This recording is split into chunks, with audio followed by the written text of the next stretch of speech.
Bismillahirrahmanirrahim. Ketika seseorang hamba Allah yang beragama Islam sudah tidak mampu untuk berpuasa, maka Islam memberikan solusi dengan berbagai uzurnya, halangannya. Ya, apakah dia akan lansia dan seterusnya. Solusinya apa? Membayar fidyah. Fidyah kalau bahasa hadis atau bahasa kitabnya itu satu mud dalam seharinya dari makanan pokok yang kita bayar. Tetapi satu mud itu berapa nominalnya? Ya, dengan berbagai versi basnas yang ada, itu takaran nominalnya berbeda dari setiap daerah. Ya, sama dengan gaji pokok setiap daerah mungkin beda-beda, ada yang mahal, ada yang rendah. Melihat bahan pokok setiap daerah juga beda-beda. Karena kita berada di Makassar, saya bacakan akumulasi dari kesimpulan Basnas Makassar. Untuk membayar fidyah di Makassar, justru ini harus diperhatikan, dan ini bukan kesimpulan yang abal-abal dan seterusnya. Ini tentu berdasarkan ijtihad, observasi oleh pakar, ya, pakar. Episode sebelumnya kita berbicara, ya, kalau berbicara tentang zakat, fidyah, ya tanya langsung Basnas, jangan tanya yang lain. Nah, di Basnas Makassar itu info terbaru yang saya dapatkan, itu fidyahnya nominalnya 40 sampai 50 ribu. Ya, 50 ribu. Bagaimana kalau lebih? Tidak apa-apa kalau lebih. Di sini mungkin diberikan standar minimal. Oke. Di daerah lain mungkin beda zakat atau fidyahnya, beda fidyahnya. Saya mendapatkan bocoran dari Basnas Bone, fidyahnya itu 20 sampai 30 ribu saja per hari.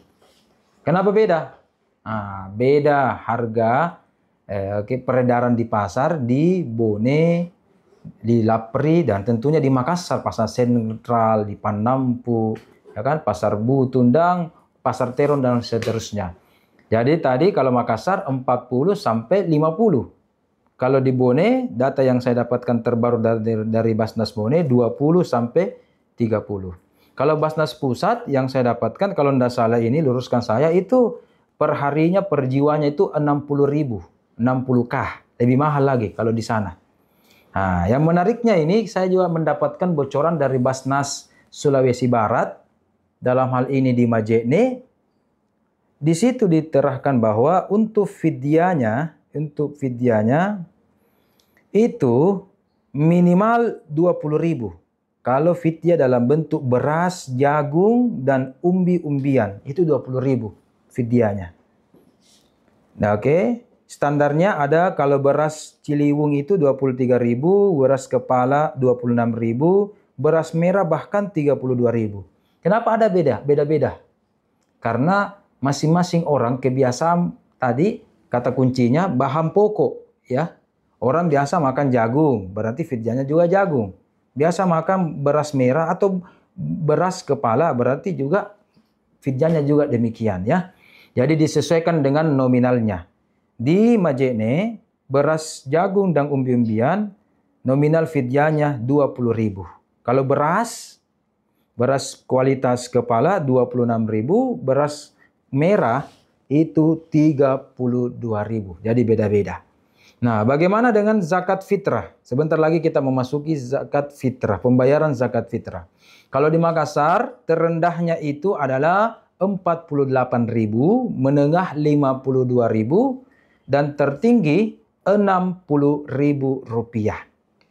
Nah, bagaimana di daerah yang lain?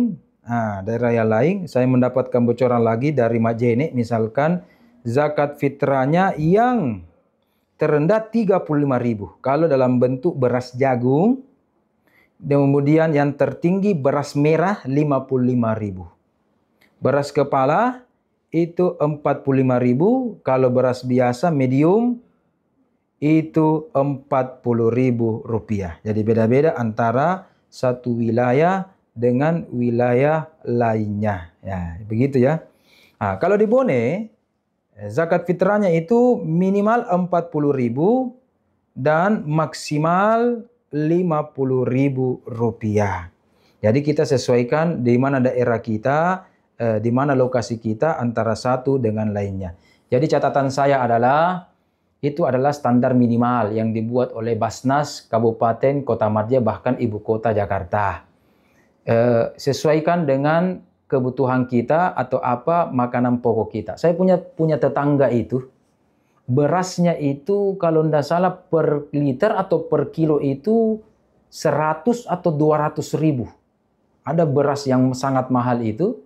Saya pernah ditanya tahun lalu, bagaimana Ustaz kalau begini saya? Nah, patokannya itu 4 liter dari itu atau sekitar 3 kilo dari situ. Maka ya kurang lebih dia bayarkan zakat fitrahnya sekitar 500.000 rupiah saat itu. Jadi kita makan sesuai dengan apa yang kita makan. Ya, istrinya katanya tidak makan, berarti cuma dia saja yang makan demikian. Istrinya beras biasa, berarti zakat fitrahnya beras biasa juga. Jadi begitu. Jadi zakat fitrah ini saking wajibnya harus kita tunaikan. Saking wajibnya kita harus lakukan baik kaya ataupun miskin. Kalau netizen dimanapun kita berada, kalau ada hamba-hamba Allah yang beragama Islam di akhir-akhir Ramadan, ada di antara kita semua yang mendengarkan video ini, kalau dia tidak mampu membayar zakat fitrah, maka menjadi kewajiban pengurus masjid dan tetangga-tetangganya untuk membantu dia dalam hal zakat fitrah. Kalau bahkan tetangganya, takmir masjidnya, bahkan basnas setempatnya mungkin tidak tahu, atau bahkan ada yang tidak membantunya, jangan malu-malu. 08135517726, hubungi HP saya. Siapa tahu saya juga masih hidup dan masih bisa membantu Anda. Saya akan membantu siapapun itu dari hamba Allah yang dia tidak mampu mengeluarkan zakat fitrah. Biar 5 orang, biar 10 orang, biar 20 orang, biar 30 dan seterusnya, selama masih Allah memberikan saya rezeki dan kesempatan untuk membantu Anda semua. Salam fidyah dan zakat fitrah. Marhaban. Dan keberkahan Ramadan ada di dalamnya. Terima kasih.